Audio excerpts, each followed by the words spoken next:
Hello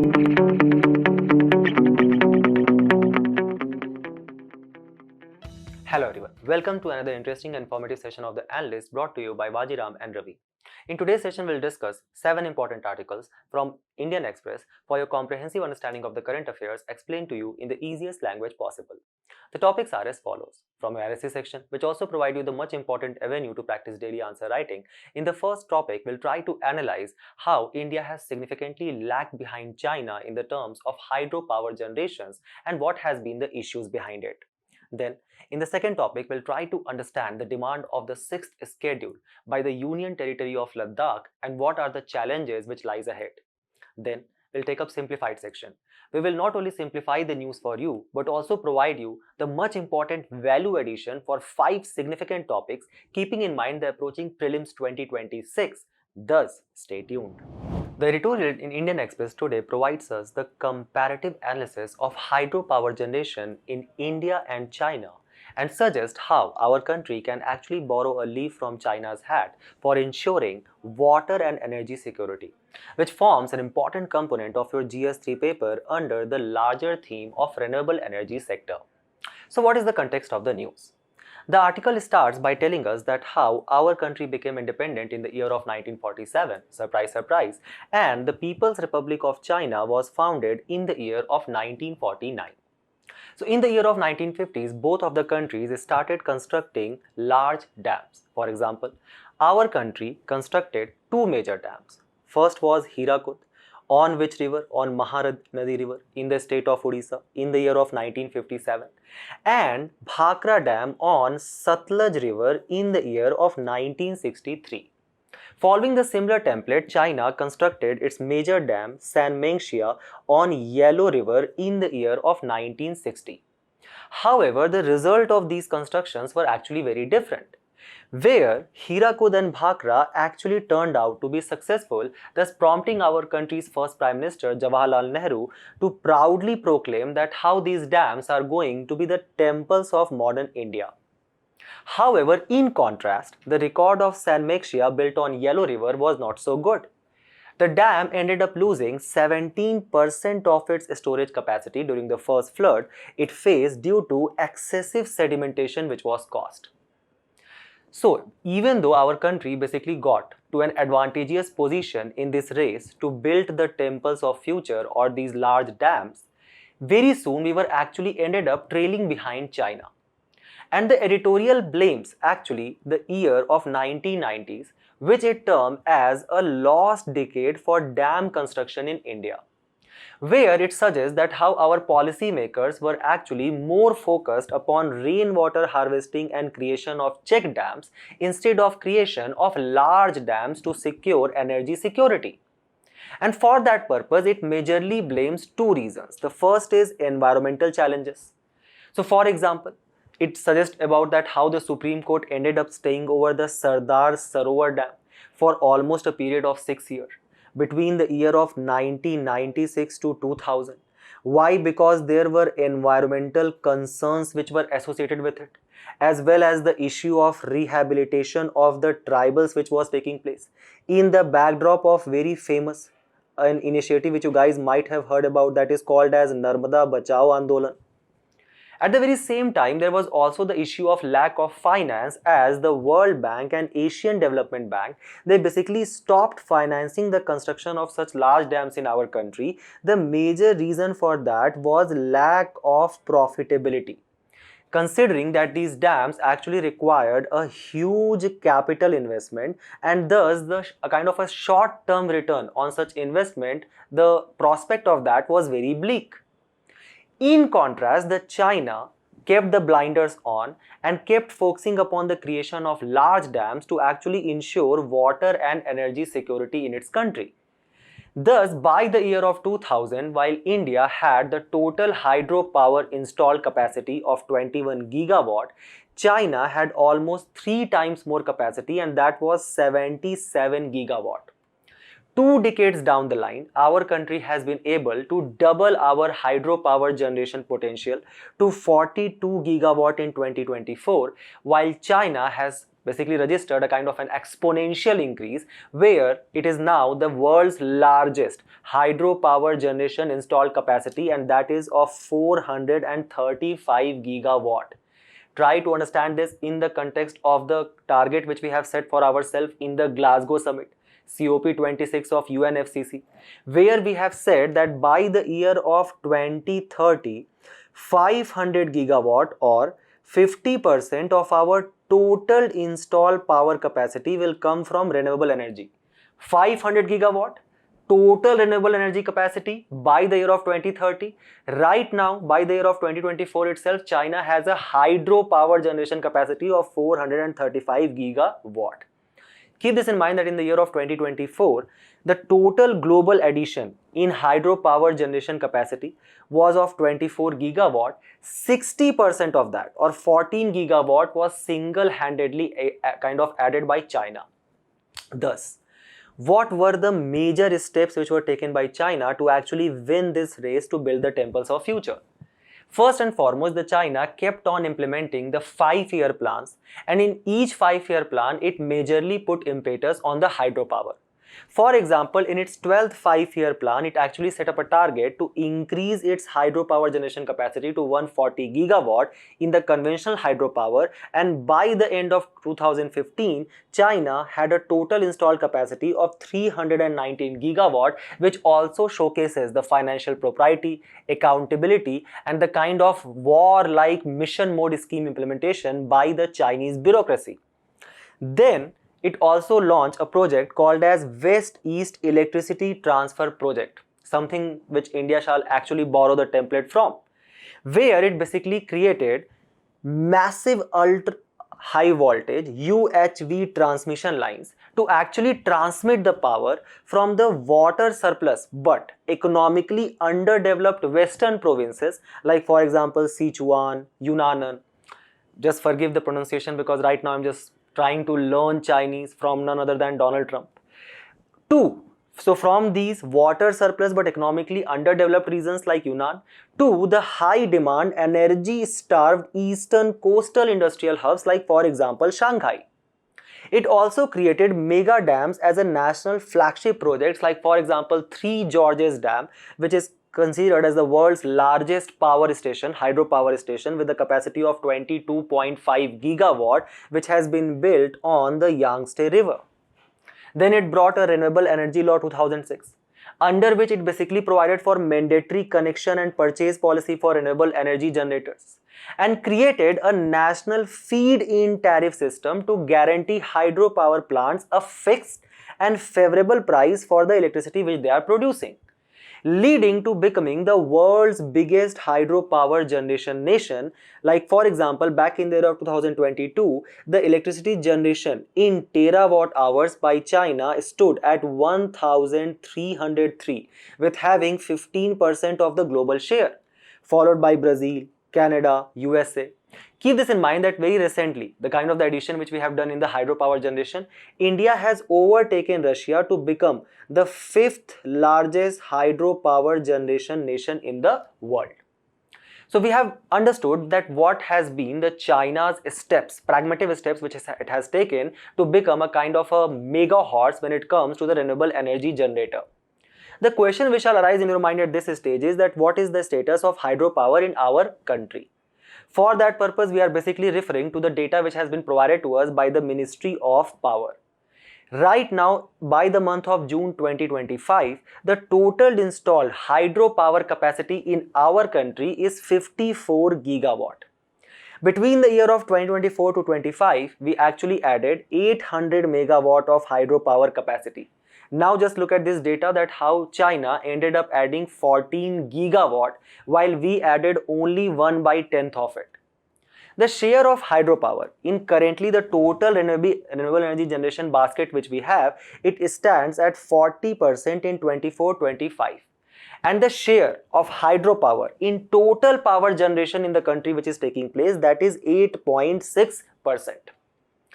In this regard, to actually boost our hydropower generation capacity, Arunachal Pradesh took a very pragmatic step, where it declared the decades or year from 2025 to 2035 as the decade of hydropower. So keep this in mind that by the year of 2030, we are going to install 500 gigawatt of renewable energy capacity. Almost 20 gigawatt of this will come from single state, and that is Arunachal Pradesh. And it is further going to actually scale up its hydropower production and reach to 58 gigawatt or 58,000 megawatts of hydropower generation by the year of 2035. For which purpose it is basically going to integrate various kinds of mega, large, small hydroelectric power networks. Keep this in mind that 12% of this total power which will be generated, it will be actually available as free powers for various kind of public sector units, public buildings, etc. And thus it will actually help in kind of decreasing the carbon footprint of governance in the state. 1% of this total electricity generation will also be available for local development fund, and it will actually help Arunachal Pradesh to generate 45,000 plus crore in the annual revenue by the year of 2035. However, when we are talking about the current installed hydropower capacity which we have, keep this in mind that this 54 gigawatt which we have reached by the month of June 2025, it is only kind of a 33% of our total hydropower capacity which we have as per the Ministry of Power, which is calculated to be around 140 to 150 gigawatt. So what are the reasons which basically act as a kind of a hindrance in our hydropower generation in our country? For example, look at this article. How India's hydropower output actually recorded a steepest fall in nearly 4 decades, where hydropower share in India's total power output actually fell close to a record low of 8.3% during the fiscal year. The first and foremost is the high dependency which we have as a country on the monsoonal rainfall. So obviously the India's dependence on monsoon is not a new phenomenon. For example, 40% of our population, 60% of livestock, and almost 46% of our farmers as per Indian Council of Agriculture Research actually depends on monsoonal rainfall for irrigation purpose to actually do any kind of crop production. Now in this context, let's try to understand the status of South Indian states. The South Indian states, which basically constitutes 22% of the total hydropower generation capacity. But in this South Indian state, they do not have any perennial river, because unlike, let's say for example, in North India. Why? Because they actually lack the feedstock of glacier melt, snow melt, etc. They do not have Himalayas there. So don't you think that that actually makes the South Indian states completely dependent upon the monsoonal rainfall for their hydropower generation? So let's say for example, if there take place any kind of climate vulnerability, like let's say for example the event of El Nino occurs, which leads to large scale drought, don't you think it will end up compromising the hydropower generation capacity of the South Indian states? Similarly, thanks to the kind of the global warming which is taking place and the global warming induced climate change which we are witnessing, now they are taking place extreme weather events due to this climate change, which has also been highlighted in the today's editorial, according to which both India and China are actually monsoon dependent countries. But now these countries are actually facing the issue of inconsistent rainfall, where it very specifically gives us the example of Cherrapunji, which is considered to be one of the heaviest rainfall witnessing regions in our country, where the annual rainfall actually is around 10,822 mm, but as per the editorial, 80% of that occurs in 120 hours. So thus, because of this global warming altered climate which we are facing right now, the extreme weather events which are taking place, that are leading to intense rainfalls over very short period. In this region of Cherrapunji itself, there exists lack of storage infrastructure to actually create water reservoirs by creating chain of large, medium and small dams. And thus the irony is that Cherrapunji, which is one of the region which faces one of the highest rainfalls in our country, it actually faces water scarcity in the non-rainy seasons. At the same point of time, there is increasing burden of population which is kind of exploiting the water usage which is increasing day by day. For example, as per the United Nations World Population Report 2024, our population is going to reach estimated 1.7 billion by 2050, and thus we will reach to will almost constitute 18% of the world's population. But to cater to this 18% of the world's population, we have only 4% of the water reserves. Then, because of this global warming, there is taking place the excessive glacier melting and thawing of the permafrost. Permafrost is basically that layer of frozen ice which is frozen for almost more than a decades or centuries. The idea is that because of the thawing of this permafrost or melting of this glacier, don't you think that water flow has very substantially increased? And that ends up basically compromising the water holding capacity of the gravity dams which we have. So for example, in our country, most of the projects are actually run-off river projects, where there is a water reservoir at the uphill, and we create a kind of a gravity dam at the slope.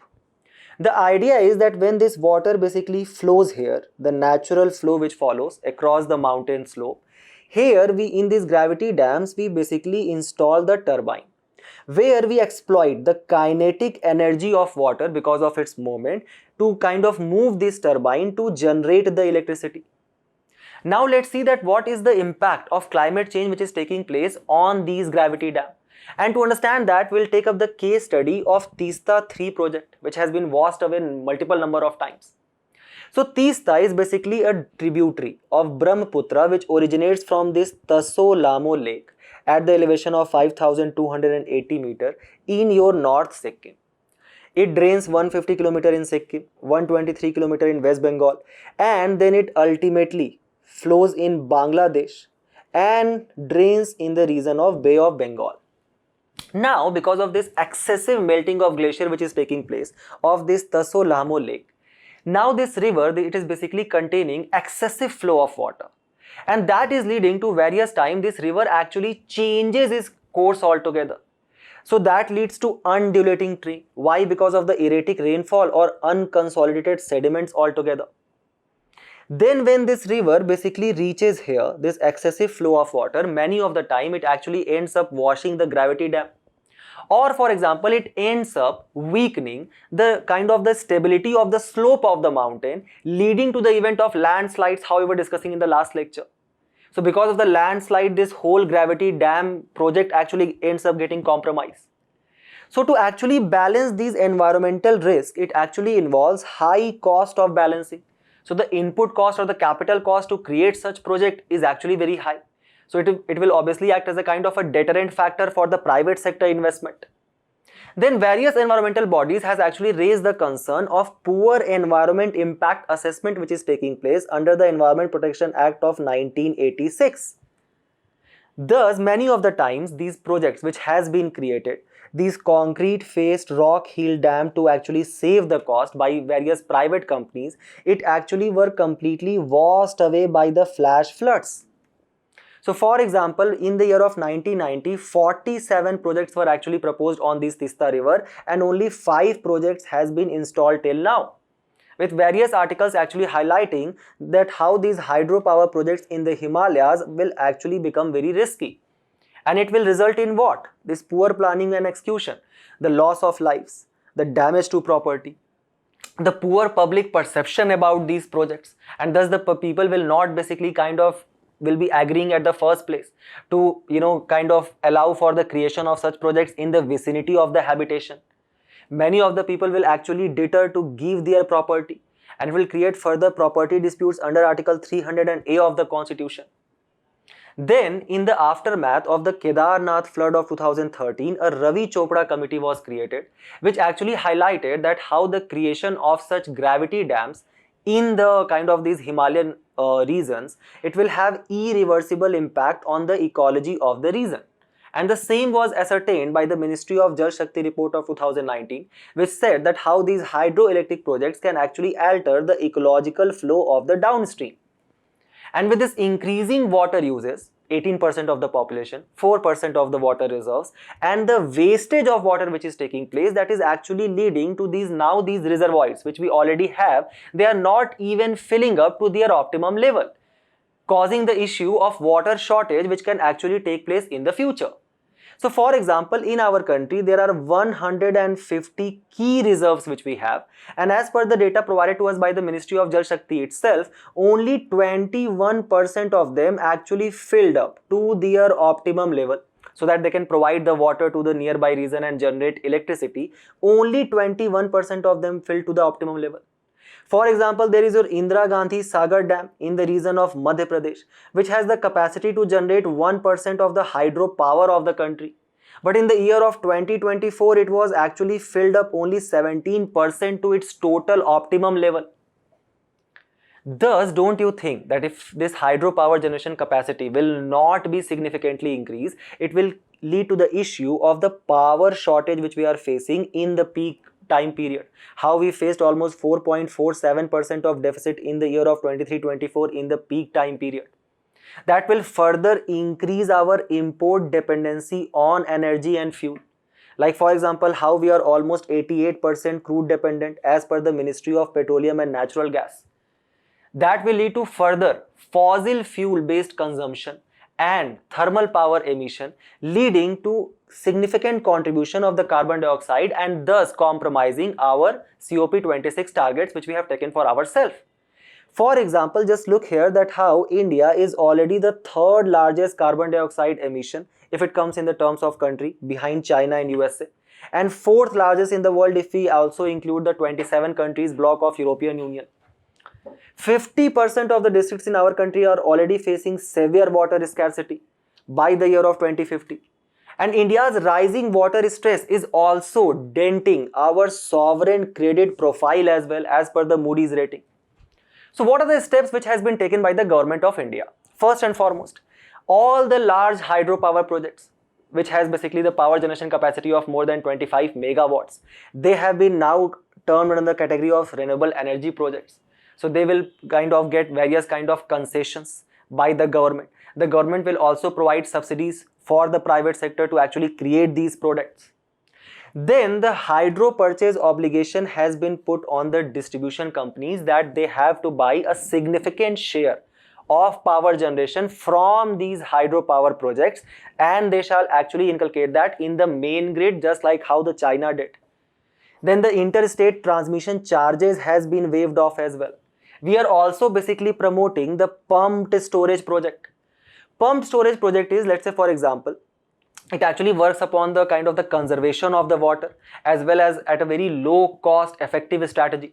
So for example, let's say here is an upper reservoir and here we have a lower reservoir. What we do, we basically install a kind of a gravity dam here which has turbines. And now there is a natural flow of water which takes place like this. So in, let's say for example, the high demand period, let's say the month of May 2026, when there is a peak demand for the power, what we do, we basically pump the water down the hill, and it, because of the kind of the kinetic energy it has gained, it will lead to the movement of this turbine and we generate electricity and we connect that to the main grid and supply. But when the power demand has actually declined, let's say for example in the month of December when we are facing winter, at that point of time we actually use this low reservoir and we pump water from here to this upper reservoir to actually kind of recharge it. So that leads to kind of a very cost effective use of water supply. The government has also provided the budgetary support for cost of enabling infrastructure to these regions, like for example creation of railways, transmission lines, etc. For your prelims purpose, all the important dams which we have in our country, on which river they have been created and on which state, like for example Nagarjuna Sagar Dam on the Krishna river in the state of Andhra Pradesh, or Tehri Dam on the river Bhagirathi in the state of Uttarakhand. So keep this table very dear to you for the prelims examination. Try to attempt this particular question and we move forward to the next news.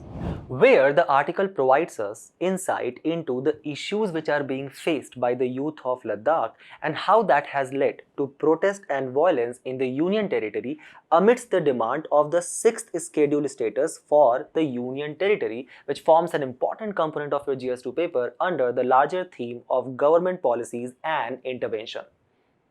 So the article first and foremost tells us about the situation which is prevailing right now in Leh, the capital of Ladakh, where as on 24th of September, the protest actually began as the hunger strike which was called by the environmentalist Sonam Wangchuk at the Marty's ground in Leh, and that spun out of control, leading to violence which ultimately led to the death of 4 people and more than 150 people were actually injured. The question is, what forms the backdrop of this protest which is taking place in the region of Ladakh? So, on August 5, 2019, the Ladakh was declared as a union territory. In December 2019, the Ladakh's Students' Environmental Action Forum, a joint student initiative, actually held protest in the Leh demanding for the 6th schedule. This demand was further raised by the apex body of Leh, ABL, to actually steer the people's movement for the 6th schedule, which was also joined by the Kargil's Democratic Alliance KDA. In 2020, ABL actually gave a call to boycott the Ladakh Autonomous Hill Development Council's polls, which were basically called by the central government. In 2020, Wangchuk actually joined the agitation, provided support to this apex body of Leh. In October 2020, when BJP was going to fight elections there, they actually included this demand of 6th schedule in their poll manifesto. So kind of informally recognizing the demands of the people of the UT of Ladakh. In January 2021, they actually announced high-powered committee to discuss the Ladakh issue, but its constitution was delayed. Ultimately, it was created in January 2023, that is 2 years down the line. So now this demand of 6th schedule was actually majorly raised to the nation forefront by the environmentalist Sonam Wangchuk, who sat on a 21-day fast in sub-zero temperature in Ladakh, and again started it in September 10, 2025. However, the Ministry of Home Affairs actually announced the next date of talk as October 6, and on September 24, the situation actually went out of the hand, where the article highlights that how the youth of Ladakh has actually become frustrated because of the lack of development and jobs or unemployment which they are facing. So one youth who actually gave the interview to Indian Express actually highlighted that how the Staff Selection Commission in 2022 had promised for 12,000 jobs, but only 700 jobs were actually announced. Then this apex body of Leh and Kargil Democratic Alliance has further raising the demand of the statehood for Ladakh, as well as the inclusion of Ladakh in the 6th schedule. They also demand for the establishment of Ladakh Service Commission and 2 parliamentary seats for Ladakh, 1 for Leh and 1 for Kargil. So in this context, let's try to understand the socio-economic situation which prevails in Ladakh currently. For which purpose we'll use this data which has been published by the Hindu Analysis, where they basically tells us that how the Ladakh's population actually kind of have a composition of various tribes, like for example Boto, Balti, Changpa, Brokpa, Drokpa, Purikpa, etc. When we kind of analyze the Ladakh's population in the wealth quintiles, it tells us that how 13% of Ladakh's population against 20% of our total countries actually belong to the poorest sector. 30% belongs to the lower middle section and 27% belongs to the middle section. So almost this huge section of 70% of the population was actually expecting that by the declaration of Ladakh as a union territory in the year of 2019 will actually lead to the development of the region, prospering of the trade in the region, which will actually create employment for the youth. But all of this had remained a distant dream, which we can see from this particular table. Almost 71% of the women of Ladakh and 19% of the men are actually involved in the primary sector, that is agriculture and forestry. Then almost 7% each and 15% of the men are actually involved in various kind of service sector. Just look at the meager share of kind of the share of men and women both which they have in the manufacturing sector. only 4% of women and 5% of men. That actually shows the low scale existence of the manufacturing industry or industrialization which had taken place in Ladakh. At the same point of time, it is not that these youth is actually being skilled to get the jobs for Industry 4.0. For example, just look the gross enrollment ratio in higher education from 18 to 23 years. It is 11% of the Ladakh population against 28% of the population of India. The share of men aged 6 and over with no schooling stands at 19%. So don't you think that the youth of Ladakh, first and foremost, is not actually facing any kind of industrialization there which will provide employment to them? And at the same point of time, they are not being adequately skilled for the Industry 4.0. So in this context, let's try to understand what is this sixth schedule and how it is actually different from the fifth schedule. So in the fifth schedule, the application takes place majorly in the tribal areas of 10 states like for example Gujarat, Maharashtra, Andhra Pradesh, Odisha, Himachal Pradesh, etc. The sixth schedule specifically applies to the tribal areas in the fourth northeastern states, which are basically ATM square, Assam, Tripura, Meghalaya, Mizoram. Then when it comes to the administration, in the region of fifth schedule, tribal advisory councils are created. And in contrast to that, in the region of sixth schedule, in the northeastern states, there exist autonomous district council and autonomous regional council. We'll understand the difference between two. Keep this in mind that these tribal advisory councils are actually created by the state legislative assemblies of these respective 10 states. However, there exists more democratic devolution of power in the region of 6th schedule, as these councils which has been created by the central government itself under the articles of the constitution, they have executive, legislative and judicial power. In the regions of 5th schedule, the emphasis is more upon the tribal rights under the Forest Right Act of 2006. Keep this in mind that Panchayati Raj institutions are applicable in the area of 5th schedule under the Panchayati Raj Extension to the Scheduled Areas Act of 1996. However, they are not applicable in the region of 6th schedule. So why the people of Ladakh are actually demanding for this 6th schedule? Let's try to understand that.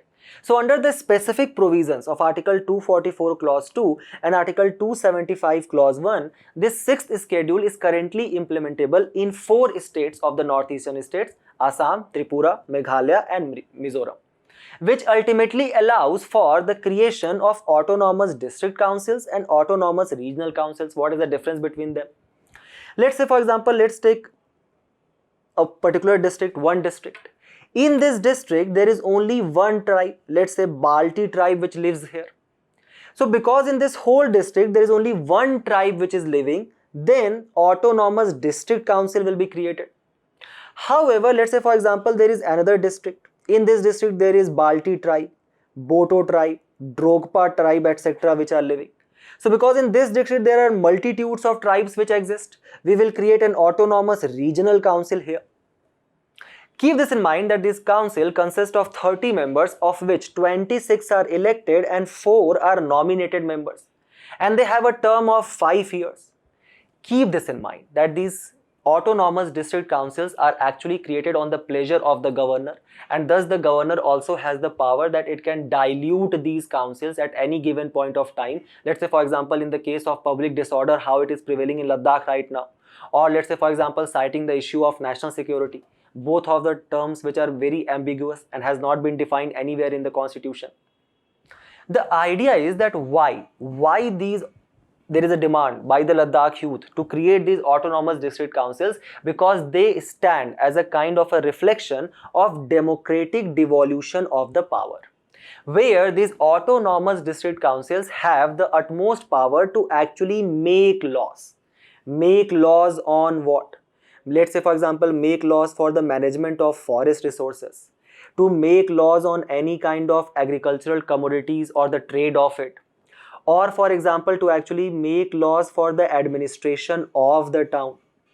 Keep this in mind that for this purpose, this autonomous district council, for the administration of these different sectors, they can actually appoint their own officers. At the same point of time, they are administering these particular sections not only by implementing the central law, but also they can implement their traditional law, or they can frame the law as well, specifically for the preservation of their cultural practices and languages. For example, how it has been done for the preservation of Bodo language in the state of Assam, which also forms under the 5th schedule. Keep this in mind that these councils can administer justice and can also resolve dispute between the scheduled tribes by the creation of village council or courts. So they can even pass judgments also on the virtue of the traditional laws which they have created. But let's say, for example, there is a heinous crime which has been committed. Heinous crime, let's say for example, you have kind of stole someone's heart, and for that the punishment is actually more than 5 years, or there lies capital punishment. So then in this particular case, the assent of the governor actually becomes very important, and the governor gives its assent on the basis of the central law, such as for example Bharatiya Nagrik Suraksha Samhita of 2023. Then these councils, they get a very specific aid by the Finance Commission. They can also impose as well as collect taxes. And no extractions of minerals in these particular regions can actually take place without the approval of these autonomous district council. So it also leads to the preservation of the natural reserves of the area. But the central government is very apprehensive to actually give the 6th schedule. Why? Because the challenges which we are seeing in the 4 northeastern states. For example, in many of the cases, they are very much financially dependent upon the devolution by the Finance Commission. In many of the cases, the State Finance Commission, the kind of the recommendation which they give to provide grants to these autonomous district council, it has not been implemented with the spirit of letter. Many of the time, these State Finance Commissions are not even created at the first place or on the regular intervals.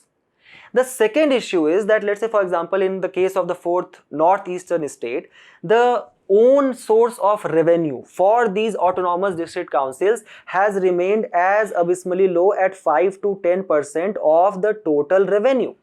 Thus, they are very largely dependent upon the kind of the grant in aids which are being provided by the central government. Then when we are talking about these council, we have discussed about autonomous district council, autonomous regional council. Then there exists governor also as the kind of the agent of center. And then there is a district magistrate also, which you guys will become. The idea is, don't you think by creation of such 4 decision making bodies, it actually creates multiple power center and thus kind of hinders the policy implementation at the grassroots level. Why? Because there arises a conflict of interest. For example, the governor is trying to actually implement the central law in this region, but these autonomous district council, they actually consider it as the violation of their traditional right. And that can actually kind of hinder the overall national integration perspective and can become a challenge in the case of adverse situation.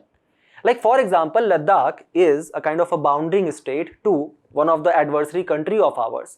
And let's say for example, in the future, if that country is going to attack us, or for example, if we want to create a vibrant village program there, and let's say for example, that is being rejected by these autonomous district council. So that's why the central actually wants to keep a firm hold on these areas.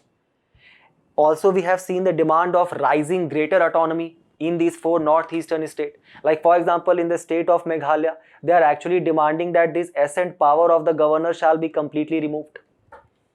And that has led to the various kind of inter-tribal conflicts. Why? Because to actually emerge as a major political power, which we can see in the case of the apex body of Leh or the Kargil Democratic Alliance, and all of these issues has been augmented and led to the underdevelopment of the region. So taking the cognizance of it, there were several steps which were taken by the government of India in the month of May, where first and foremost it enacted the Ladakh Central Service Decentralization and Recruitment Regulation of 2025, where it said that for now onwards 85% of the jobs will be reserved for the local, and for that purpose there will be a domicile requirement. How will it decide whether you are domicile of Ladakh or not? First and foremost, you should be living in Ladakh for 15 years or have studied there for 7 years, or you should have appeared in the class 10th or 12th examination in the UT of Ladakh. Let's say, for example, your father has been a kind of a central government employee there. Then he shall be serving the region of UT of Ladakh for at least 10 years.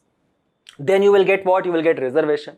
85% of the seats in jobs, engineering and medical colleges will be reserved for the scheduled castes, scheduled tribes, OBC and the educationally backward people of the UT of Ladakh who have the domicile there. An extra 10% reservation will be provided for the economically weaker section. Then under the Autonomous Hill District Council Regulation of 2025, which amended the Act of 1997, 1/3 of the seats in these council out of 30 will now be reserved for the women. Official languages has also been recognized, like for example English, Hindi, Urdu, Bhoti and Purgi. And institutional support will be being provided for the promotion of Shina, Brokstad, Balti, Ladakhi, etc. But even then, the activists, like for example Sonam Wangchuk, has highlighted that there are certain issues which also prevails with these actions which has been taken by the government. The first and foremost is the lack of constitutional protection. Because all of these regulations which has been made by the central government has been made under Article 240, which provides that President can make such regulation for union territories, but these are executive decisions which can be amended or withdrawn by the center anytime, unlike the 6th schedule guarantee, which is guaranteed by the constitution itself. Then the central government has not provided any restriction on the land ownership by non-domicile. So the activists are actually highlighting that increasing population can further broaden the issue of global warming to these regions as well. Then there is creation or no mention of any local council which has law-making power, unlike 6th schedule, how the autonomous district councils can actually do that. And there is no cultural protection roadmap has been provided as well, as there exists no provision for use of local language in administration, governance or the promotion of it. So these are the issues which still remains a challenge, towards which the government shall take effective decision, and we'll get to know that by the 6th of October.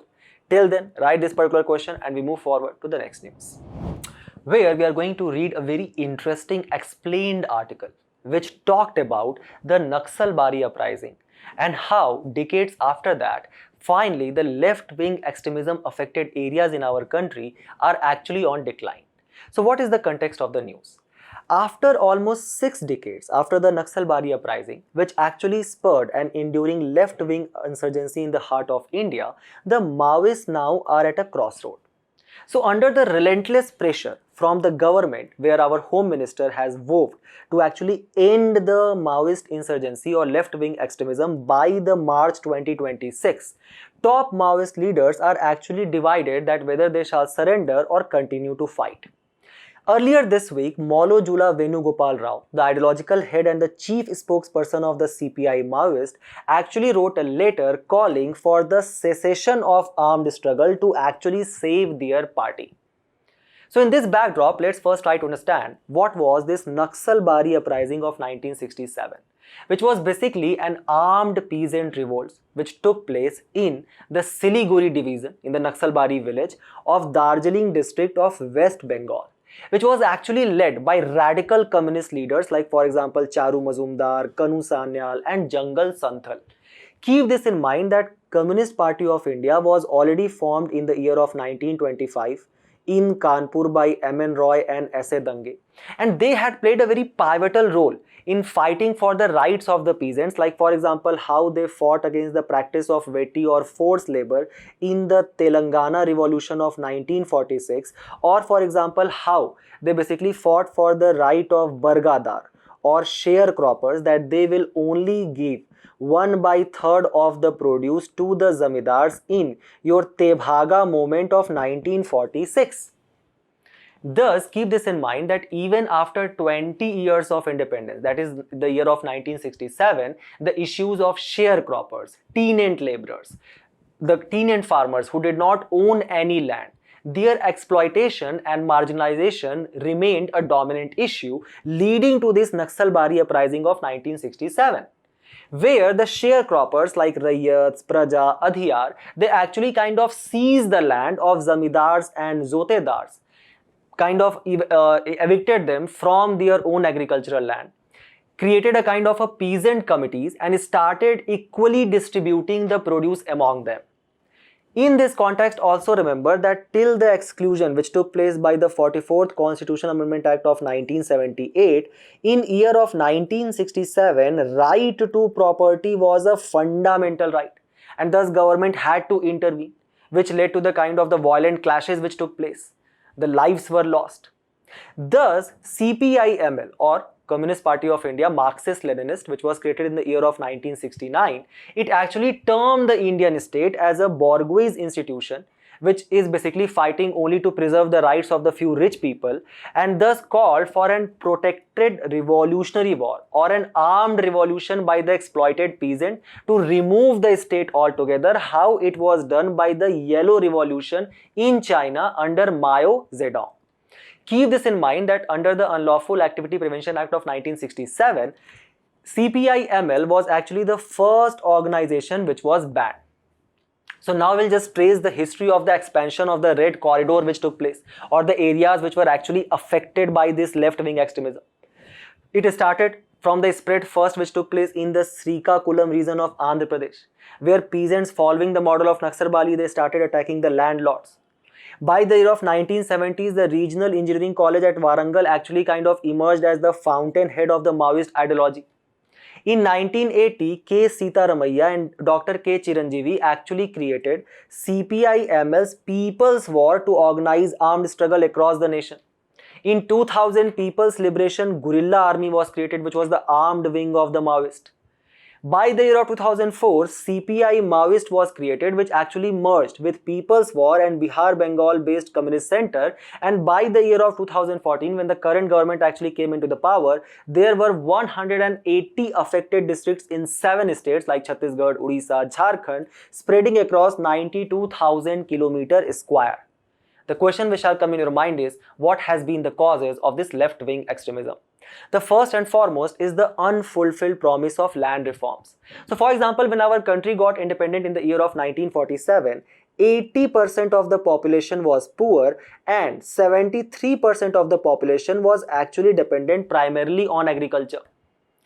Of this 73% population, majority of them were basically the kind of tenants, small peasant farmers who did not had any kind of significant agriculture land holding, and thus they were exploited by the zamindar. So to actually distribute the land, the government basically took some effective actions, like for example, it brought Zamindari Abolition Act of 1951, Land Sealing Act of 1971, or social engineering efforts like Gram Dan and Bhudan movement of Vinoba Bhave which took place. However, despite such efforts, the kind of the corruption-based nexus which was formed at the grassroots level between the stakeholders and the patwaris, it actually led to Benami transfer, where the land was basically transferred among the members of the family itself, leaving these majority of the peasants, laborers, tenants kind of landless and thus completely devoid of any social security net. You guys can see that even today that how, as per the National Agriculture Census of 2015-16, almost 86% of the farmers remain small and marginalized with less than 2 hectares of land. So this agrarian distress and landlessness actually was the cause of the unequal land distribution which took place. For example, as per the socio-economic caste census of 2011, even today 46% of the rural household does not have any agricultural land to cultivate, which results in what? Extreme poverty in such rural affected areas, deprivation and the poor livelihood option. As per a recent survey which was conducted by Times of India, 54% of the population of Jharkhand, tribal population actually, they fall below the poverty line. So don't you think they will have a kind of a natural apathy towards the government which was socialist in the nature and under Article 39 Clause B and C had a responsibility to elevate poverty, minimize inequality. Then further, the lack of the implementation of the Forest Rights Act 2006, the weak implementation of Tribal Act that also augmented or kind of forced these tribal people into the hand of these groups or for example non-state actors, as well as the lack of development infrastructure, education, access to basic amenities, and many of the time the policy blindness which took place and the lack of administrative reforms. But when the current government came into the power, it basically envisaged a Samadhan doctrine, a zero tolerance policy. So just remember this Samadhan doctrine, and you guys will have enough initiatives which the government has taken for left-wing extremism to write. S stands for smart leadership, where the government focused upon community policing, village defense committees, as well as strengthening of the Panchayati Raj institutions in these LWE affected areas. The government basically adopted aggressive strategy. It basically kind of provided special central assistance to these most LWE affected district schemes, as well as curbed the romanticization which was taking place about these Maoists in the media. So try to sensitize the people about the real nature of them as well. Then provided motivation and training by the modernization of central armed police forces and fortification of police stations which took place in the LWE affected areas. Under actionable intelligence, it provided for a smart police vision, where the police were basically trained to be strict, sensitive, modern, mobile, alert and accountable, as well as tech savvy and trained. Then dashboard based key performance indicators were actually considered to monitor the schemes for the tribal welfare. The government also used or harnessed the technology like, for example, drones, geotagging, the hideouts, intelligence sharing system, counter kind of the implosive devices technology, etc. Created an action plan for each theatre, where it created a use of e-governance as well as launched several specific missions like Cobra and Greyhounds, and ensured that these Maoist people, or the people who are basically kind of creating such kind of havoc in these regions, in these tribal belts, they shall not get access to funds from any non-state actors by the use of National Investigation Agency, Enforcement Directorate, and filing strong cases against them under the Prevention of Money Laundering Act of 2002. And the result of that is very clearly visible. How the number of left-wing extremism district has been actually reduced now down to 6. In 2013 it was 182, and just look at how by the April it was actually reduced down to just 18, and now it has actually come down only to 6. Look at the decrease in the number of the civilians which has been killed by these Maoists, or the incidents of attack on economic infrastructure. Significant decrease has been kind of registered. Further, as our Prime Minister said, that it is true that this violence had actually stalled the progress of many districts. This is why the government has formulated a very comprehensive national policy and action plan to completely eradicate left-wing extremism, following a zero tolerance toward violence line. And we have also tried to provide development in the tribal region under various schemes like Adi Adarsh Gram Yojana, creation of Van Dhan Vikas Kendra under Janjati Vikas Mission, Adi Mahotsav by TriFed. In Budget 2023, there is a very specific mission which has been launched to actually take care of the health of the tribal women, to actually eliminate the sickle cell anemia by 2047, and provide skilling and education to them under the Eklavya Residential Model School. After this particular section of this video, just go and attempt this year's question which appeared in your mains examination and see if you guys have enough points to write on that or not. We move forward to the next news, where the government has launched Swadeshi modules for the student. So, in a world which has now been marked by tariff barriers, climate concerns and shifting power equation, the Swadeshi actually inspires us to balance the global engagement with local strength. This is something which is now being kind of promulgated in the NCERT's new module on Swadeshi for middle and secondary stage school students, to actually echo our Prime Minister's call on the Independence Day to be the vocal for local and buy the products which are made in India.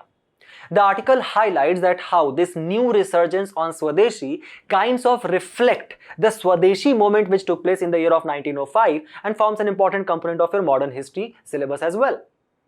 The question which will arise in your mind is that why in the year of 1905, in the backdrop of the partition of Bengal, why the leaders of that point of time like Tilak, Lala Lajpat Rai, Dada Bhai Nauroji, they actually gave the call for Swadeshi or to boycott the British product. There is a reason for that.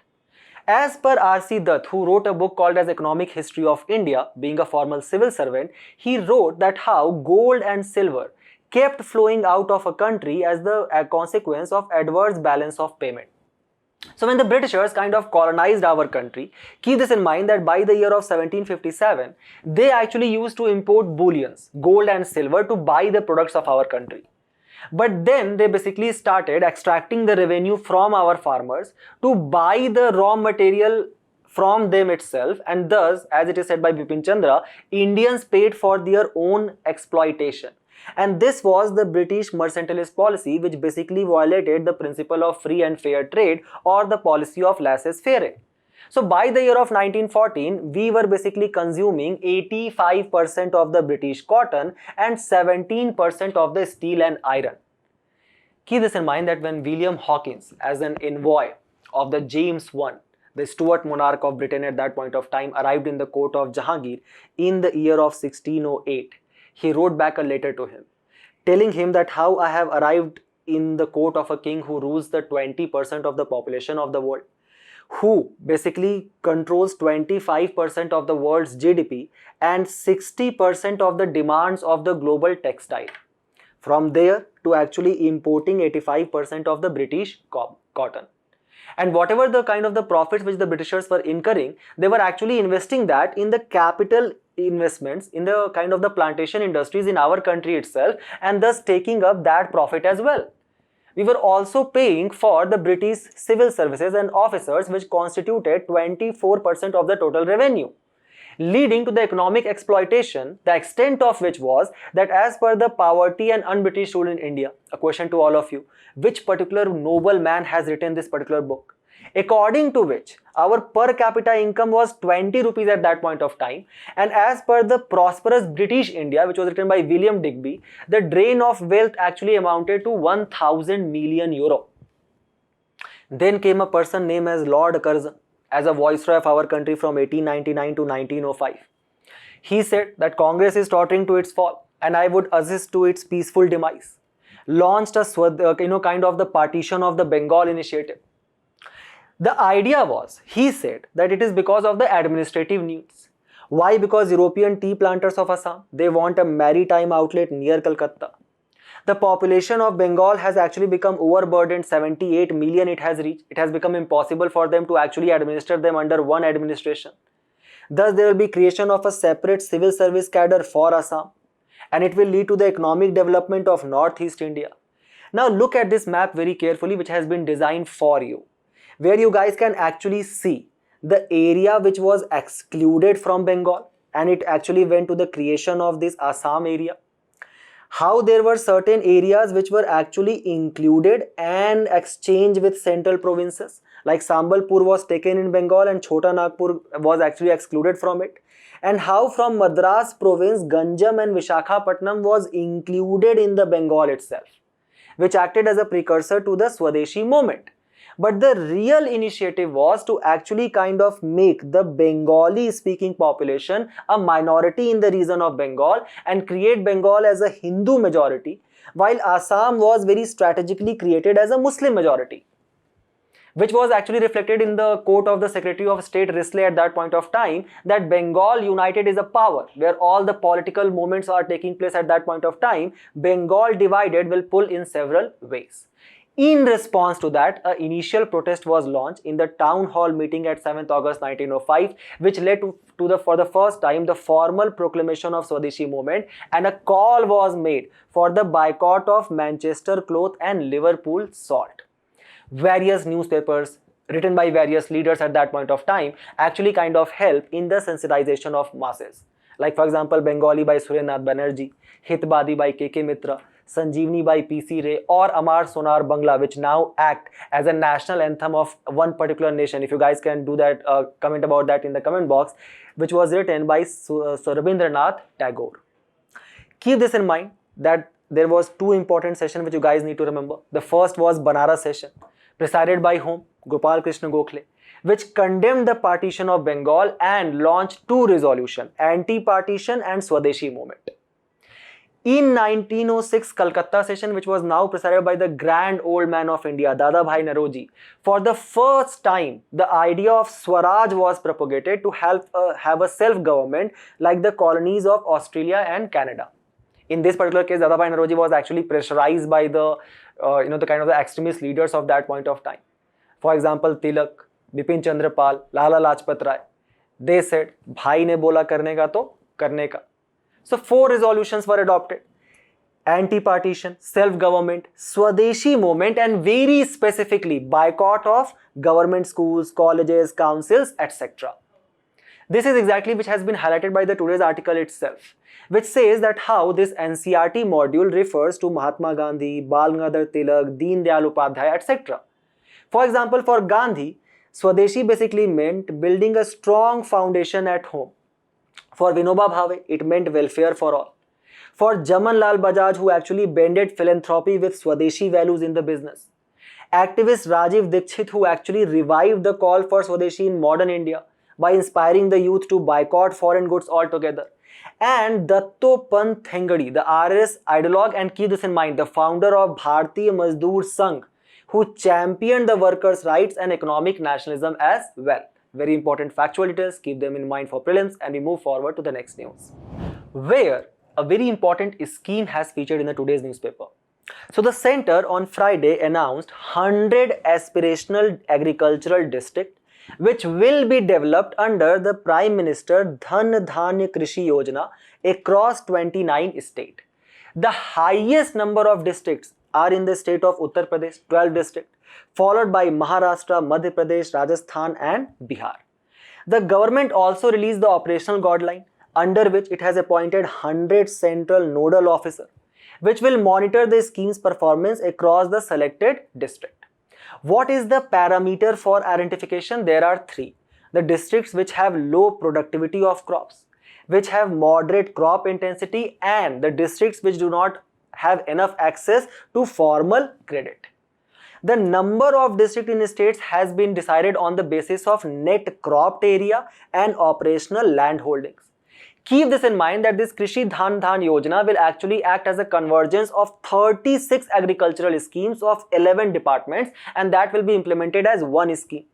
Like for example, to actually increase the crop productivity, we have nutrient based subsidy scheme, Krishi Sinchai Yojana, where we are promoting micro drip irrigation, soil health card scheme to actually ensure a good ratio of 1:2:4 for N:2P:K, and Paramparagat Krishi Vikas Yojana, where we are promoting organic farming. All of these are actually being sensitized to the farmers under the Krishi Vigyan Kendra. Then there is a scheme to actually increase the formal credit disbursement among the farmers. One is your Swamitva scheme, under where we are providing kind of digital land records to the farmer. Fasal Bima Yojana, where the crop insurance is being provided. Kisan Credit Card, where the kind of the credit is actually provided for infrastructure creation. Like for example, under the Agriculture Infrastructure Fund also. Then there is PM formalization of micro food enterprises, and then there is a PM Kisan scheme, under which a very specific corpus of fund is released by the central government directly into the account of the farmers. Your job is to tell what is the amount which the central government is releasing to the farmer, and whether it is a central sector scheme or centrally sponsored scheme. Keep this in mind, this very important snapshot on agriculture sector, where it employs 46% of our workforce, where our country is the largest producer of milk, pulse and jute, second largest producer of rice, wheat and second sugarcane, where we are second in the global agricultural production, and keep this in mind, we are the world's 4th largest agricultural exporting country.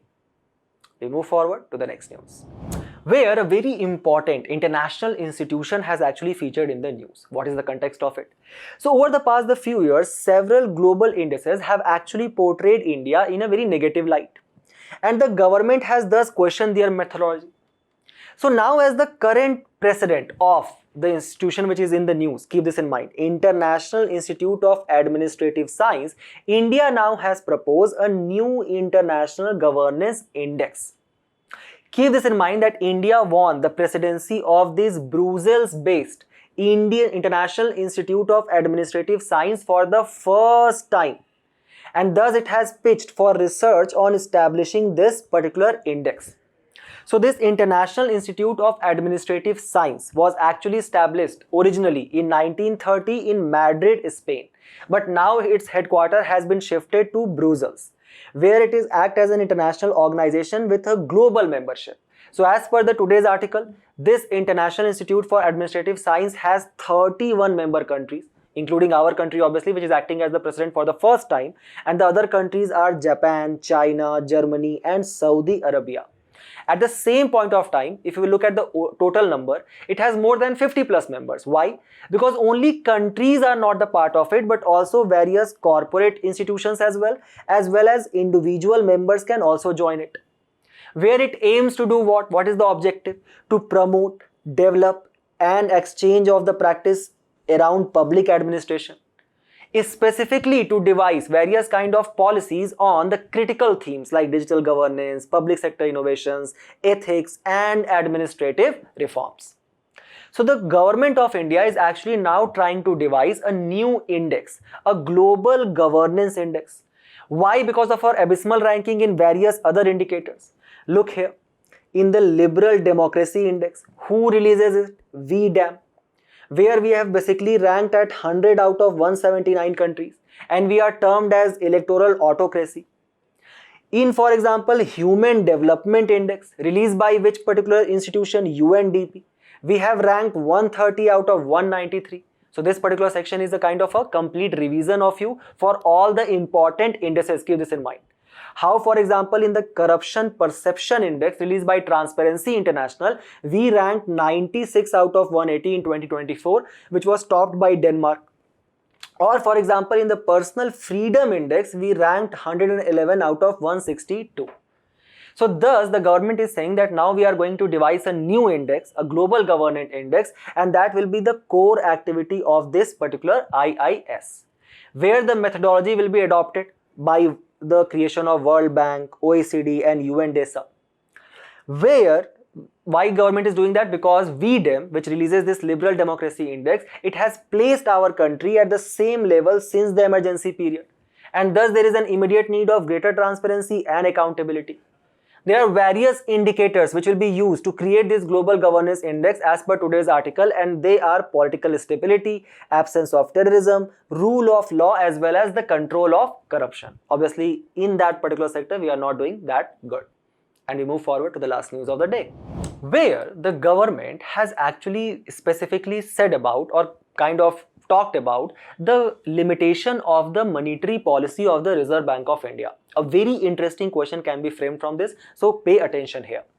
As per the article, even as the Reserve Bank of India's flexible inflation targeting framework is actually being reviewed, the governor of RBI has said that the central bank has no independence in setting up the inflation target. So what is the role of RBI in setting up this inflation target? Let's try to understand that.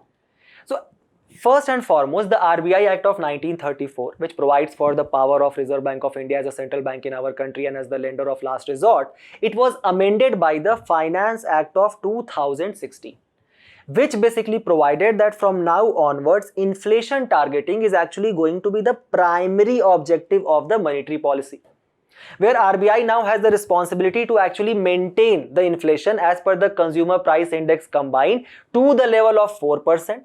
But there is also a tolerance band. So it can go up to as high as 6% and as low as 2%. Now imagine a particular scenario, right, where this tolerance range validity is till 31st of March 2026. Now imagine a scenario, let's say for example, where for 3 consecutive quarters, the inflation either has remained lower than 2% or higher than 6%, then that basically leads to the violation of accountability of RBI. So if it fails to keep inflation within this band from 2 to 6% for 3 consecutive quarters, then it will have to report to the government about the reasons and the remedial action. The authoritative body to decide this inflation is the Monetary Policy Committee, which consists of 3 members from RBI, that is RBI Governor, Deputy Governor and an RBI official, and 3 members which are nominated by the central government. So how does RBI basically keeps the inflation in the check? By adjusting repo rate. What is repo rate? Repo rate is that rate on which RBI gives the loan to the bank. Now let's say for example, what if RBI hikes the repo rate? So basically the borrowing for the banks becomes cheaper. Now these banks cannot give loans to the companies like let's say for example Adani and Ambani. If they don't have the loan, they will not create the projects. If they will not create the projects, it will reduce the demand. Why? Because the employment is not being created. So the inflation will actually remain low. If RBI cuts the repo rate, borrowing for the banks becomes cheaper. They start giving too much loans to Adani Ambani. They start creating more projects, more employment, higher propensity to consume, higher inflation. Reverse repo rate is the rate on which actually banks park their money with RBI. So let's say, for example, if RBI has increased the reverse repo rate, don't you think it has basically, if the banks are keeping money with RBI, it is more profitable for them? So they have high incentive for the banks to park the money with RBI. More money they are parking with RBI, less money which is being given to Ambani, low inflation. Or high cash reserve ratio and statutory liquid ratio which the bank is required to basically keep with RBI and with them respectively. So if that is higher, obviously they have very less money to give to Ambani once again. Low money with banks to give loan, less money supply, low inflation. Open market operation is when RBI buy the government security or sell it. So if RBI is buying the government security, RBI is giving money to Nitin Gadkari, who is our, let's say for example, the Minister of Road and Transport and Highway. Mr. Nitin Gadkari got more money, he will start investing or creating more highways. More highways are being created, more jobs are being created, more money supply, high propensity to consume, high inflation. Keep this table very dear to you. It can actually lead to a very prominent question in the prelims examination 2026. And with this, we have reached to the end of our discussion today. Do not forget to attempt the questions at the end of the video and test your knowledge. We will meet in a very interesting discussion very soon. Till then, all the very best for your preparation and thank you.